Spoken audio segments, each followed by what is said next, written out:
uThando Nokama ophuma kwisikolo esikhethekileyo ivukuhambe special school uza kubemela uMzantsi Afrika kukhuphiswano lobuntshatsheli lwe-wheelchair tennis eJapan ngomhla we-12 kule nyanga yeSilimela. Ngelixa uSinothando Adonis ophuma kwilonwabo special school emela ilizwe kwi-table tennis. uSiphesihle Vuyelwa waseMzomhle special school uzawumela ilizwe kukhuphiswano lokuqubha eJamani ngomhla we-11 kule nyanga yeSilimela. Abafundi bavakalisa imincili yabo. Bendingazazi uba ndizawuhamba and ndiyothuke ndisekhaya uba ndiphikiwe kwitimu yeJapan.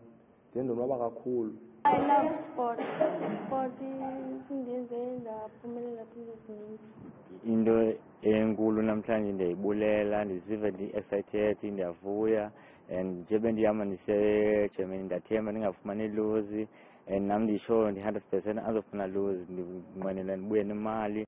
Aba bafundi bathathu baphuma kwiilokishi ezahlukeneyo ezinemvelaphi efanayo yolutsha olusokolayo ekusetyenzisweni gwenxa kweziyobisi.